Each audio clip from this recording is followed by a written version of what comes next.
खड़े रहो तो पेड़ की तरह, ताकि दूसरों को छाया दे सके। खड़े रहो तो पेड़ की तरह, ताकि दूसरों को छाया दे सके। कि खड़े रहो तो पेड़ की तरह, ताकि दूसरों को छाया दे सकें, और गिरो तो बीज की तरह, ताकि फिर से खड़े हो सके। निश्चित आचार्य समद्भक्त स्वामी जब तक खड़े रहे, दूसरों को उन्होंने छाया दी, और आज नहीं तो कल वो बीज की तरह पुनः वापस खड़े होकर, क्योंकि तीर्थंकर प्रगति का बंद किया है, तो बीज की तरह वो पुनः खड़े होंगे और पुनः निश्चित हमारे लिए कल्याण का, वो मोक्ष का वो मार्ग बताएंगे।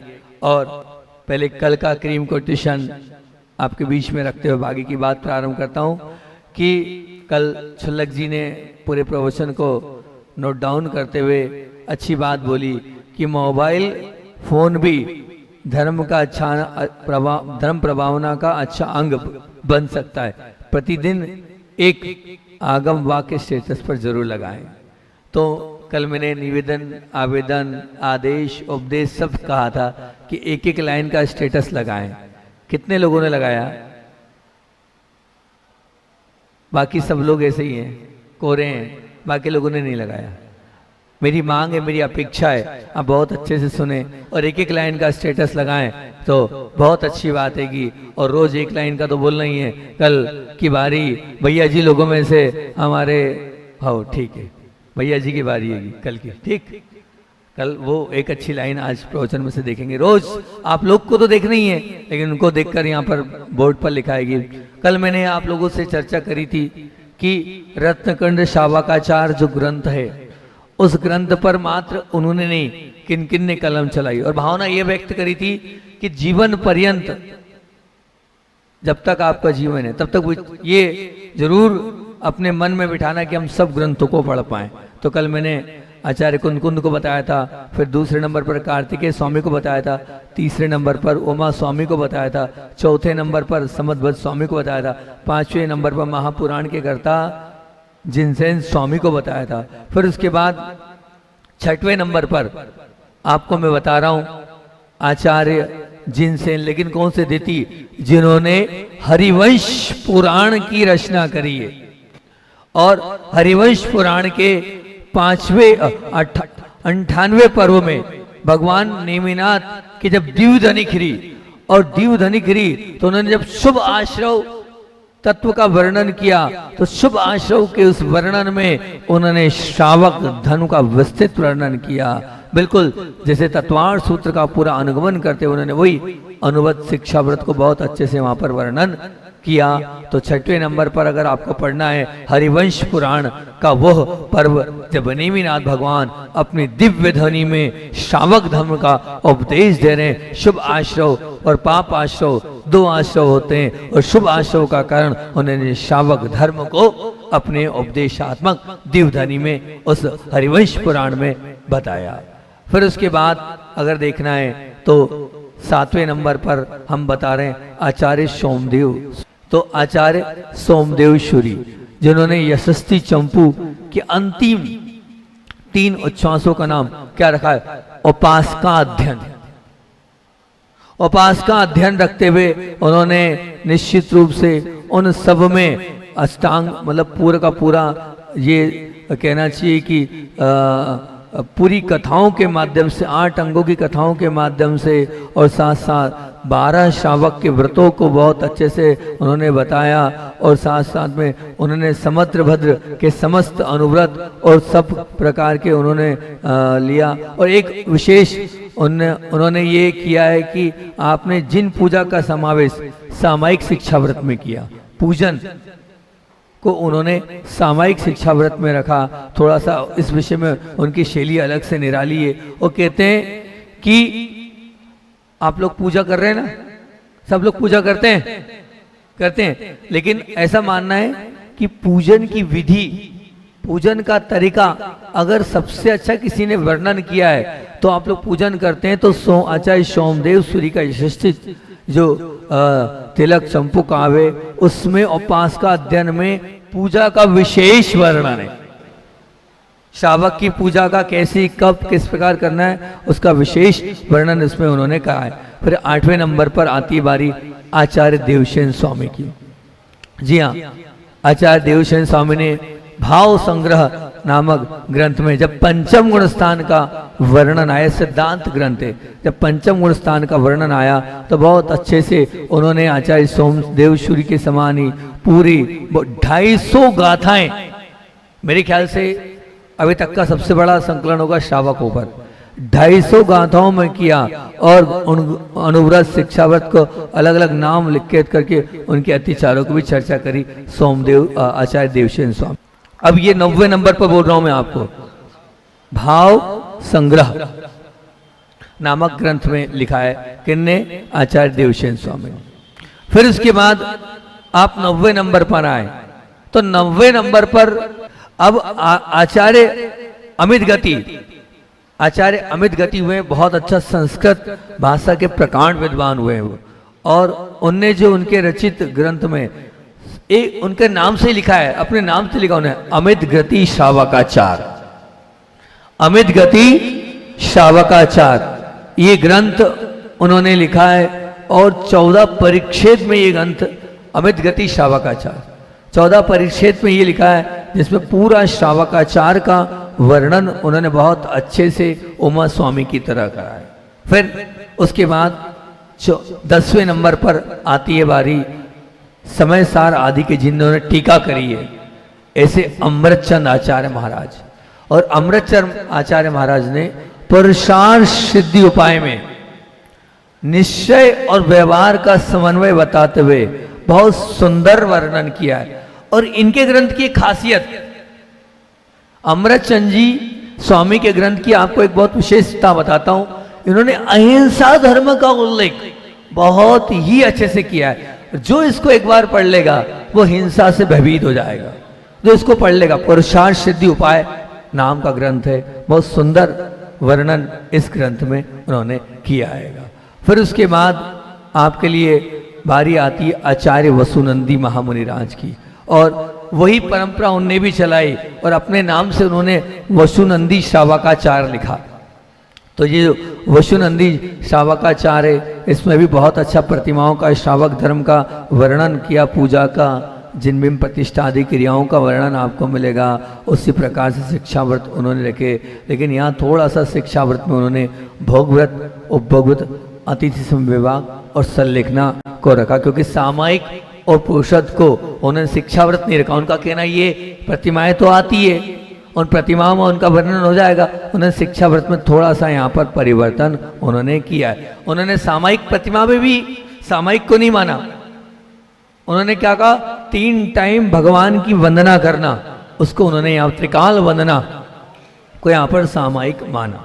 ठीक, अब उसके बाद अगर किसी ने रचना करिए तो करिए पंडित आशाधर जी पंडित आशाधर जी महाराज नहीं है, पंडित हुए हैं।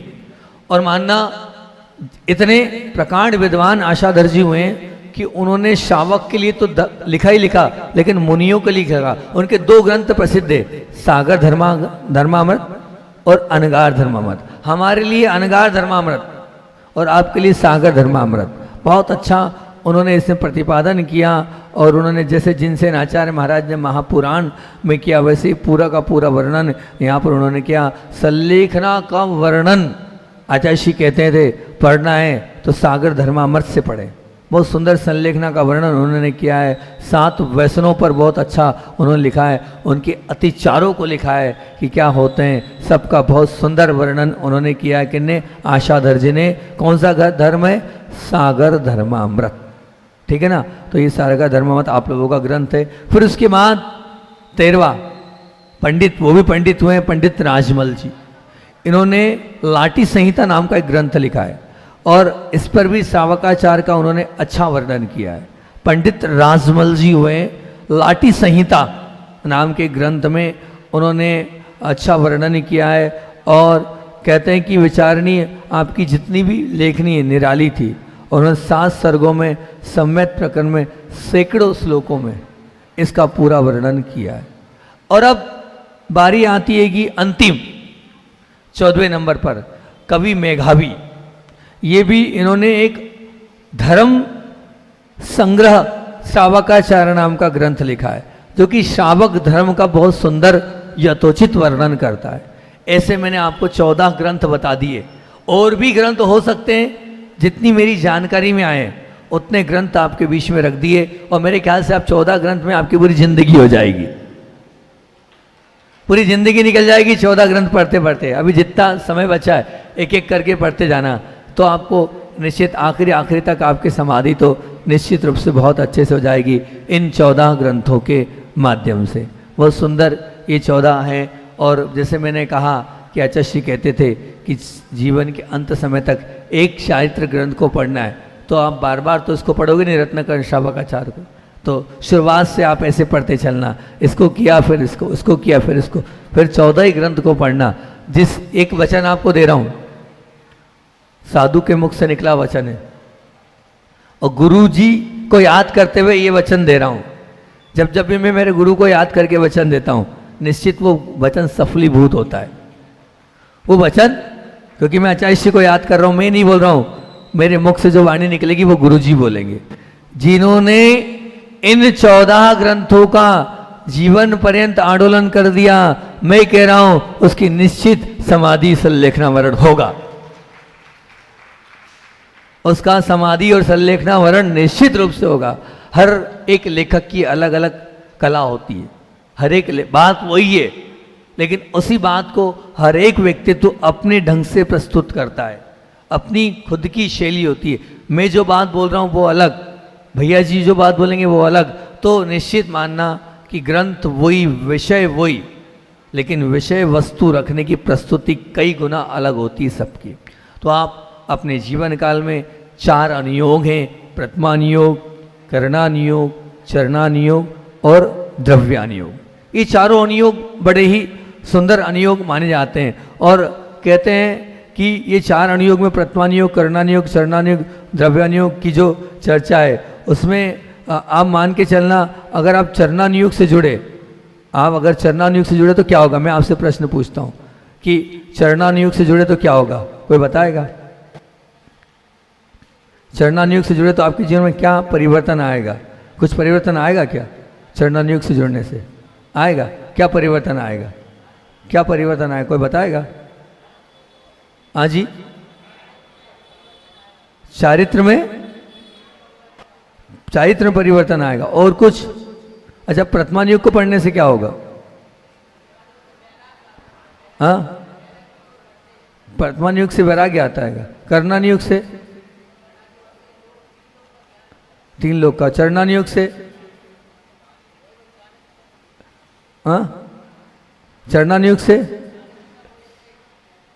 बहुत अच्छा। अब मैं आपको बता रहा हूँ, 1 मिनट में मेरी बात को सुनना बहुत अच्छे से, कि ये मैंने बहुत पहले नोट डाउन की थी ये बात, आज आपके उस पुण्य से याद आ गई तो उसको बताता हूँ। क्या क्या होता हैगा कि जो लोग प्रथमानुयोग को जानने वाले हैं वो लड़ाई झगड़ा वेर नहीं करते। जो लोग प्रथमानुयोग को पढ़ते हैं उनके जीवन में लड़ाई नहीं, झगड़ा नहीं और वेर नहीं होता है। ऐसी कहानियों के माध्यम से वो सीखते हैं। करणानुयोग जो जानते हैं वो अनीति अन्याय नहीं करेगा। करणानुयोग को जो पढ़ेगा वो कभी अनीति अन्याय नहीं करेगा, और परिणामों की संभाल करना उसको आ जाएगी। किसको? करणानुयोग वालों को।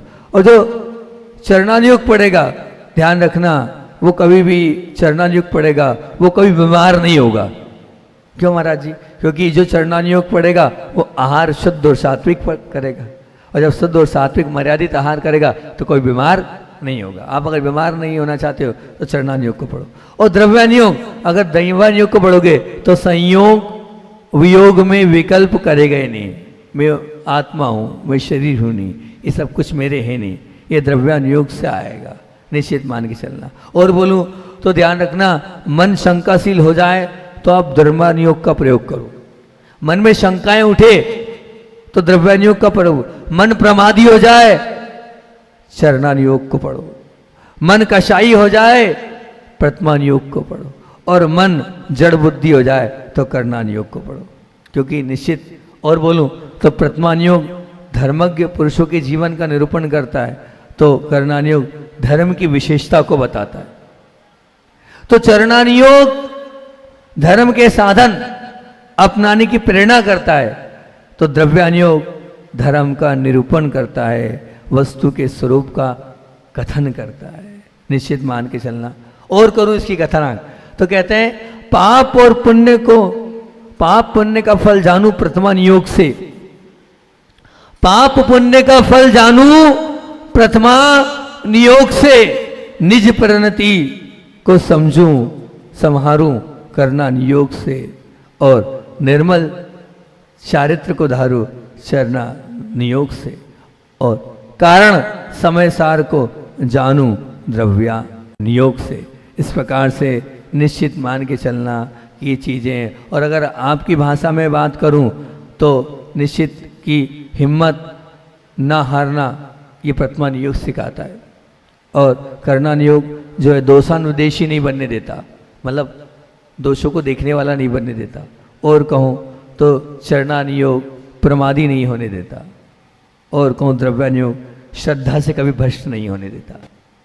इस प्रकार से अलग अलग प्रकार से निश्चित रूप से ये प्रथमानुयोग, करणानुयोग और चरणानुयोग की ये बातें आप लोगों के बीच में रख रहा हूँ। तो निश्चित अब अपने जीवन में आपको चारित्र से निर्मल बनना है, अपनी समाधि करना है, तो चरणानुयोग को जीवन पर्यंत तक पढ़ते रहना तो बहुत अच्छी बात होगी। और अब बात ये करना चाहता हूँ, इस ग्रंथ को प्रारंभ करना है। अब मैंने आचार्य भगवंत की बात आपके बीच में रख दी, समुद्र स्वामी की, कितना प्राचीन ग्रंथ है ये भी रख दिया। अब मूल भूमिका जिस ग्रंथ को हम पढ़ रहे हैं जो आज का लिखा नहीं है, लगभग कितने वर्ष पुराना लिखा हुआ है, कितने वर्ष, 2000 वर्ष प्राचीन ये ग्रंथ है। और इस ग्रंथ को मानना उमा स्वामी के शिष्य, और उमा स्वामी के शिष्य कहलाते हैं, और भद्र भाऊ के पहले इन्हें माना जाता हैगा। तो अब उस ग्रंथ की मौलिकता तो निश्चित है कि उन्होंने जो जो लिखा होगा वो निश्चित रूप से समीचीन और सत्य होगा। एक होता है प्राचीन, एक होता है अर्वाचीन, एक होता है प्राचीन और एक होता है अर्वाचीन। अब अर्वाचीन का तात्पर्य जैसे मैं अभी कुछ लिखूंगा वो अर्वाचीन है। प्राचीन का मतलब क्या है, प्राचीन है जो सबसे पुराना हो। तो ये रत्नकर्ण सर्वगाचन प्राचीन ग्रंथ में आता है। ये बहुत पुराना ग्रंथ है, 2000 वर्ष कोई कम नहीं होते हैं।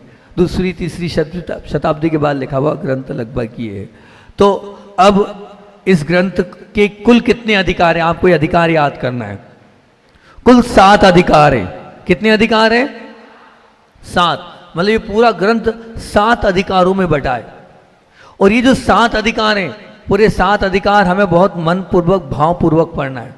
एक एक अधिकार को पढ़ते पढ़ते निश्चित हम इतने अच्छे बन जाएंगे कि पाप करने का मन ही नहीं होगा।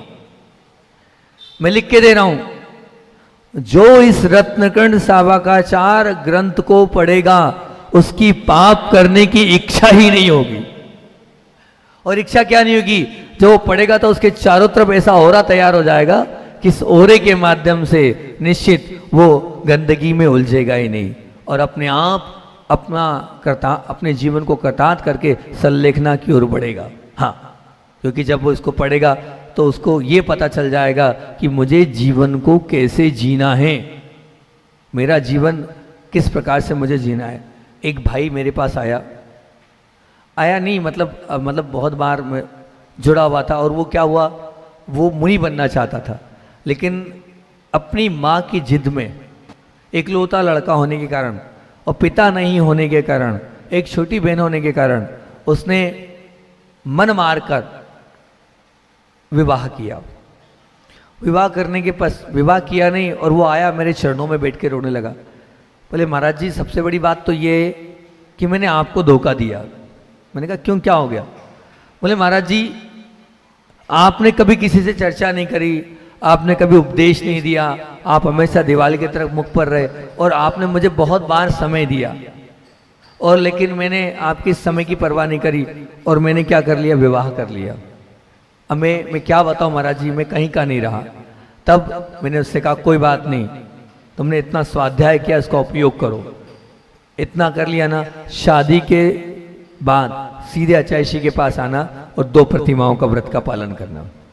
मुनि नहीं बन पाए, श्रेष्ठ शावक बनना तुम। मैंने कहा कोई कमी तो है नहीं तुम्हारे यहाँ, तुम कर सकते हो। बोले ठीक है महाराज जी, मेरी धर्म पत्नी से मैं इसी शर्त पर शादी अब करूंगा, अभी सगाई हुई है, शादी नहीं हुई है। शादी इसी शर्त पर होगी कि तुम्हें अगर प्रतिमाओं को और शुद्ध भोजन कराओगे तो शादी करूंगा, नहीं तो नहीं करने वाला। और उसने इस बात को रख लिया। धर्म पत्नी ने कहा मुझे क्या तकलीफ है, आप व्रतों का पालन करना, कोई बाधा नहीं है। 7वीं प्रतिमा तक, बच्चे सुन रहे हैं, 7वीं प्रतिमा तक, मतलब 6वीं प्रतिमा धारी तक आप शादी कर सकते हो, ऐसी कोई दिक्कत नहीं है। 6 प्रतिमा तक आप शादी कर सकते हो, ऐसा कोई वो नहीं है। तो बस उसने अपनी बात रख दी, वो भी समझदार थी, उसने भी यही बात बोला, उसने बाधा ही नहीं, 6वीं प्रतिमा तक शादी हो सकती है, विवाह नहीं है, हम आपको शुद्ध भोजन कराना है, हमें क्या विकल्प, आप जानना, आपकी सामायिक आप करना, बाकी तो कुछ मेरा है नहीं, मैं तैयार हूँ। और अब मानना, जब आचार्य के पास वो नवविवाहित जोड़ा खजुराहो में गया, तो खजुराहो चतुर्मास से जब गया, आचार्य उस 9 जोड़े को देखकर एकदम दंग रह गए। उन्होंने देखा और देखने के बाद बोले अभी अभी विवाह हुआ है, और विवाह के तुरंत बाद बोले हाँ हमने चक्रवर्ती विवाह किया है, और अभी 7 दिन का तो ब्रह्मचर्य है हमारा, हम 7 दिन पूरे तीर्थों में जाकर वंदना करेंगे, और तीर्थों में वंदना करने के बाद फिर विधान करेंगे हम, और विधान करने के पश्चात गृहस्थी का आरंभ करेंगे। लेकिन हम आपके पास इसलिए आए कि हम मुनि नहीं बन पाए, हमारा ब्रह्मचर्य व्रत पढ़ाई तक का था, आगे हम नहीं बढ़ पाए, लेकिन अब हम 2 प्रतिमाओं का व्रत लेना चाहते हैं। आचार्य श्री ने दोनों हाथ से गदगद भाव से आशीर्वाद दिया, बोले दोनों हाथ से मेरा आशीर्वाद है। क्या बात है, बहुत अच्छी बात है कि। और जब कभी ऐसा ग्राहक उनके पास आता था ना, तो गदगद हो जाते थे, उनकी हंसी प्रसन्नता अलग ही रहती थी। तो उनकी वो सब प्रसन्नता कहाँ दिखती थी, इरियापद में है, वो मुस्कुराते रहते थे और ऐसे ऐसे करके आशीर्वाद देते थे, तो हम समझ जाते थे कोई पक्का आज ग्राहक मिल गया इनको। जब इतनी प्रसन्नता गुरुदेव के चेहरे पर, मुख पर दिख रही है कि, और वही हुआ था। हम जैसे ही पहुंचे, हमने कहा ये ग्राहक से आचार्य खुश हो जाएंगे, और खुश थे, पूरी इरियापद में खुश थे। अब हमने जब बाद में जब सामायिक बैठ रहे थे, तो हम वहाँ पहुँचते थे कुछ कार्यवशात अमृतधार आदि के लिए, तो आचार्य से पूछ, आचार्य ने स्वयं अपने मुख से बता दिया, अरे आज तो गजब हो गया। उन्हें क्या हुआ, बोले आज एक 9 जोड़ा आया, और सच के 9 पहली बार, इतने साल हो गए मेरे को, पर पहली बार ऐसा ग्राहक मिला 50 साल में मेरे लिए कि शादी करके आ रहा है और प्रतिमा ले रहा है। आचार्य जी बोले 50 साल हो गए मेरे को, कितने लोगों को प्रतिमाएं दी, इतने लोगों को मुनि बनाया, इतने लोगों को आर्यिकाएं बनाए, इतने लोगों को दीक्षा दी, व्रत दिया, पर आज तो मुझे खुद को आनंद आ रहा था। मतलब सोचो, विचार करो कि हमारे एक छोटे से काम ने, हमने दीक्षा ली, हमारे लिए आनंद नहीं आया गुरु जी को, मैंने दीक्षा ली, इतना आनंद नहीं आया। एक नवविवाहित जोड़ा आकर खड़ा हुआ और वो बोल रहा है कि आप 2 प्रतिमा दो, उससे गुरु जी प्रसन्न हुए, उससे गुरु जी को आनंद आ गया। तो विचार करना, जिस काम से हमारे गुरुजी प्रसन्न हो जाए, दुनिया एक तरफ, और जो गुरुजी चाह रहे हैं वो कर लें, वो तो फिर बात ही क्या है ना।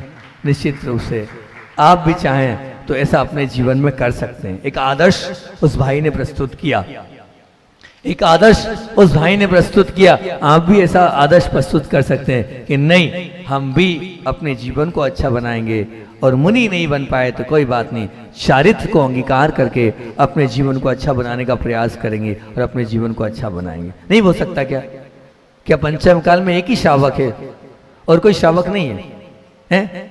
अभी आरोन का नाम बता रहा हूँ। आरोन में हम जब एक पीछे गांव है वहां थे, तो एक बहन ने ये बात बोल दी, यही वाली बात बोल दी। एक बहन ने क्या बोली, बोले शादी होते ही, अभी तक तो एक भाई ने बोला था, लेकिन एक बहन ने बोला, बोले शादी होते ही हम प्रतिमा धारण करेंगे, शादी होते ही हम प्रतिमाओं के साथ अपने पूरे जीवन को जिएंगे। अब ये मत मानना कि प्रतिमा बहुत कठिन चीज है। अब ये जो बच्चे लोग हैं ये शुद्ध भोजन कर रहे हैं, ठीक, इतना ही तो है उसमें, शुद्ध भोजन करना है, 2 टाइम नियम नहीं, 4 टाइम, 2 टाइम भोजन के बाद अलग से भी आप कर सकते हैं, है ना। और क्या है, छोटा सा एक प्रतिक्रमण करना है, 2 टाइम मेडिटेशन आधा घंटे करना, हो गई प्रतिमा। 5 अनुभव, 4 शिक्षा, अभी बताऊंगा आपको मैं, निश्चित 4 महीने में वो प्रतिमाओं को गोल गोल के पिला दूंगा, ताकि आपको नींद में भी कोई उठाए तो आपको याद आ जाए कि हाँ ये प्रतिमा है। और अरे नहीं ले पाए तो नहीं ले पाए भैया, 11 प्रतिमा के नाम तो याद करा दूंगा, इतना तो कर लेंगे ना हम। नहीं कर पाएंगे कुछ नहीं तो 11 प्रतिमाओं के नाम और कौन सी प्रतिमा क्या बोलते हैं इतना ही सीख लेंगे हम 4 महीने में, ज्यादा कुछ नहीं सीखना। क्या सीखना है कि 11 प्रतिमाएं होती है और 11 प्रतिमाओं के नाम ये हैंगे और 11 प्रतिमाओं का स्वरूप क्या है, उतना ही सीख लिया तो बहुत है। चेत जाएंगे हम, समझ जाएंगे हम, निश्चित रूप से अपने आप को हम कृतार्थ कर लेंगे तो बहुत अच्छा रहेगा। तो अब ये 7 अधिकार कौन कौन से हैं, मैं इन 7 अधिकारों की चर्चा आपके बीच में रख देता हूं। सबसे पहला अधिकार है सम्यक दर्शन अधिकार। कौन सा अधिकार है? सम्यक दर्शन। मतलब ये अधिकार इतना सुंदर है, अभी डिटेल आपको कर दूंगा 2-2, 3-3 लाइन में इनकी डिटेल करूंगा। पहले 7 के नाम लिख लो, है ना। पहला है सम्यक दर्शन अधिकार, दूसरा है सम्यक ज्ञान अधिकार, दूसरा है सम्यक ज्ञान अधिकार, तीसरा है अनुव्रत अधिकार, 5 अनुव्रतों की चर्चा इसमें होगी। चौथा है गुण व्रत अधिकार, मतलब 5 अनुव्रत होते हैं और कितने गुणव्रत होते हैं? 3 गुणव्रत होते हैं। तो 3 गुणव्रतों के लिए स्पेशल यहां पर बोला जाएगा, ठीक। तो 3 गुणव्रत अधिकार। फिर बोल रहे हैं 5वें नंबर बोल रहे हैं कौन सा आएगा, तो बोल रहे हैं उनका बता रहे हैं शिक्षाव्रत। कुल शिक्षाव्रत कितने होते हैं? 4 शिक्षाव्रत। तो 4 शिक्षाव्रत के विषय में इन्हें बताएंगे। और 6वें नंबर बोला है संलेखना अधिकार, ये सबसे जरूरी है पढ़ना, संलेखना। 6वां है संलेखना अधिकार, हमें बहुत अच्छे से इसको पढ़ना है। 6वां संलेखना अधिकार। और 7वां है अंत में कहना ना सारभूत समाचार, अंत में आएगा प्रतिमा अधिकार, जिसमें 1 से लेकर 11 प्रतिमाओं का वर्णन करेंगे। बस पूरा श्रावक धर्म हो गया। फिर से रिपीट कर रहा हूं मैं आपके बीच में। पहला हैगा सम्यक दर्शन अधिकार, दूसरा हैगा सम्यक ज्ञान अधिकार, तीसरा हैगा अनुव्रत अधिकार, चौथा हैगा गुणव्रत अधिकार, 5वां हैगा शिक्षाव्रत अधिकार, 6वां हैगा संलेखना अधिकार, 7वां हैगा प्रतिमा अधिकार। अधिकार का मतलब ये 7 भागों में ये पूरा ग्रंथ बटा हुआ है। बड़े ही व्यवस्थित रूप से 7 में इन्होंने इस बात को मतलब कुल मिला के श्रावक धर्म को इन्होंने बांटा है। और मैं बार बार बोल रहा हूं, हम श्रावक बन पाए चाहे नहीं बन पाए, पर ज्ञान तो रखना चाहिए ना। ज्ञान रखने में क्या बाधा है? क्या हम सम्यक या सम्यक दर्शन क्या होता है यही नहीं पता तो क्या मतलब? तो जानकारी रखना चाहिए, ज्ञान रखना चाहिए। ध्यान रखना, अगर ज्ञान रखोगे आज नहीं तो कल आपके जीवन में काम आएगा वो ज्ञान। निश्चित वो आपके जीवन को कृतार्थ करने वाला रहेगा, आपके जीवन को ऊंचा और अच्छा बनाने वाला रहेगा और आपको पापों से बचाने वाला रहेगा। अब कल मैं आप लोगों को इन अधिकारों के विषय में बता दूंगा, 2-2 लाइन में समझा दूंगा कि ये अधिकार हैं, इसमें ये। और फिर उसके बाद अपन अपनी यात्रा को प्रारंभ करेंगे रत्नकर्ण श्रावकाचार्य की इस मंगलमय यात्रा को। ठीक।